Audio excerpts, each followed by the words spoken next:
ਲੰਮ ਸਬਜ਼ੀ ਆ ਨਾ ਸਬਜ਼ੀ ਵੇਚਣ ਗਿਆ ਉੱਤੇ ਆਸਮਾਨਾਂ ਦੇ ਜਹਾਜ਼ ਉੱਤੇ ਤੇ ਆ ਕਹਿੰਦਾ ਅਬੂ ਜੀ ਇਹ ਥੋੜੀ ਤਾਂ ਹੋਰ ਚੁੱਕ ਲਓ ਦਾਦੇ ਦੀ ਸਬਜ਼ੀ ਦੇ ਆਈਏ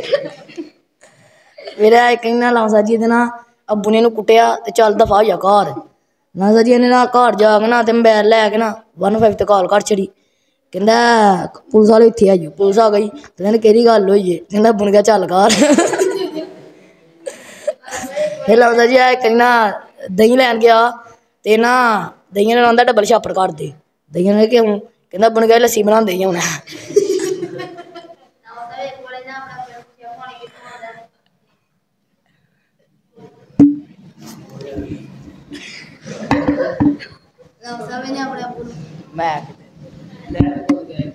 ਨੇ ਆਪਣੇ ਅੱਬੂ ਨੂੰ ਪੁੱਛਿਆ ਕਿ ਪਾਣੀ ਕਿੱਥੋਂ ਆਉਂਦਾ ਕਹਿੰਦਾ ਅੱਬਾ ਨੂੰ ਕਹਿੰਦਾ ਨਹਿਰ ਚੋਂ ਆਉਂਦਾ ਨਹਿਰ ਆਪਣੇ ਅੱਬੇ ਨੂੰ ਸੁੱਟਣ ਨਾ ਮੰਮੀ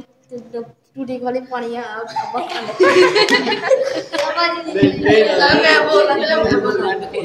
ਅੱਬਾ ਲਿਆਉਣਾ ਬੋਲਣਾ ਲੰਗਾ ਜੀ ਐ ਇੱਕ ਵਾਰੀ ਸੁੱਤਾ ਸੀ ਤੇ ਐ ਨਾ ਉੱਠਿਆ ਤੇ ਇਹਨੇ ਮੂੰਹ ਧੋਣਾ ਸੀ ਇਹਨਾਂ ਦੇ ਘਰ ਪਾਣੀ ਨਹੀਂ ਆਉਂਦਾ ਪਿਆ ਤੇ ਇਹਨੇ ਆਪਣੇ ਬੁਣਕਾ ਪੁੱਛਿਆ ਵੀ ਪਾਣੀ ਕਿੱਥੋਂ ਆਉਂਦਾ ਇਹਦਾ ਅੱਬਾ ਦਾ ਪੁੱਤਰ ਨਹਿਰ ਚੋਂ ਆਉਂਦਾ ਰੋਏ ਕਹਿੰਦਾ ਮੈਨੂੰ ਨਹਿਰ ਵਹਾਓ ਮੈਨੂੰ ਨਹਿਰ ਵਹਾਓ ਹੈ ਨਾ ਅੱਬੇ ਨਾਲ ਨਹਿਰ ਵੇਖਣ ਤੁਰ ਗਿਆ ਅੱਬੇ ਨੂੰ ਅੱਬਾ ਉਹ ਅੱਗੇ ਕੀ ਅੱਬੇ ਨੇ ਅੱਗੇ ਹੋ ਗਏ ਕਹਿੰਦੇ ਧਿੱਕਾ ਮਾਰ ਕੇ ਵਿੱਚ ਸੁੱਟ ਛੜਿਆ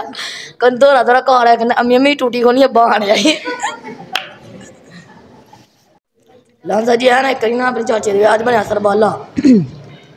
ਚਾਚੇ ਨਾਲ ਗਿਆ ਵਿਆਹ ਨੇ ਚਾਚਾ ਰਾਤ ਨੂੰ ਦੁਲਹਨ ਵਿਆਹ ਤੇ ਵਿਆਹ ਘਰ ਲੈ ਆਇਆ ਵੀ ਰਾਤ ਨਾਲ ਗੱਡੀ 'ਚ ਹੁੰਦਾ ਹੀ ਆਏ ਚਾਚੇ ਨੇ ਘਰ ਆਉਣ ਪੁੱਛਿਆ ਪੁੱਤਰ ਕੀ ਹੋਇਆ ਇਹ ਚਾਚੇ ਨਾਲ ਲੜੇ ਕਹਿੰਦੇ ਤੂੰ ਆਪਣੀ ਤੇ ਦੁਲਹਨ ਵਿਆਹ ਲੈ ਆਂਦੀ ਹੁਣ ਮੇਰੀ ਵਿਆਹ ਲਿਆ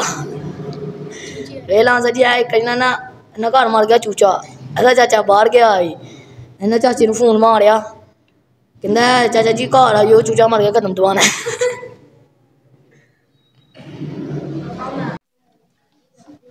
ਲਾਂਸਾ ਜੀ ਨਾ ਇੱਕ ਵਾਰੀ ਇਹਨਾਂ ਨੇ ਜਾਣਾ ਹੁੰਦਾ ਸਰਕਾਰੀ ਹਸਪਤਾਲ ਤੇ ਇਹ ਨਾ ਬੜਾ ਫਿਰਦਾ ਇਹਨੂੰ ਲੱਭਦੇ ਨਹੀਂ ਸਰਕਾਰੀ ਹਸਪਤਾਲ ਨੂੰ ਲੱਭਦੇ ਨਹੀਂ ਹੈ ਬੜਾ ਫਿਰਦਾ ਸ਼ਹਿਰ ਪੂਰਾ ਫਿਰ ਸ਼ਹਿਰ ਨੂੰ ਲੱਭਦੇ ਨਹੀਂ ਹੈ ਮੇਰੇ ਕੋਲ ਆਉਂਦਾ ਮੈਨੂੰ ਆਉਂਦਾ ਯਾਰ ਮੈਂ ਸਰਕਾਰੀ ਹਸਪਤਾਲ ਜਾਣਾ ਮੈਂ ਕਿਹਾ ਤੂੰ ਫੁੱਲ ਤੇਜ਼ ਆ ਜਾ ਖੰਬੇ ਨਾਲ ਵਾਜਾ ਵੀ ਚੁੱਕ ਕੇ ਲਾਈ ਜਾਣਗੇ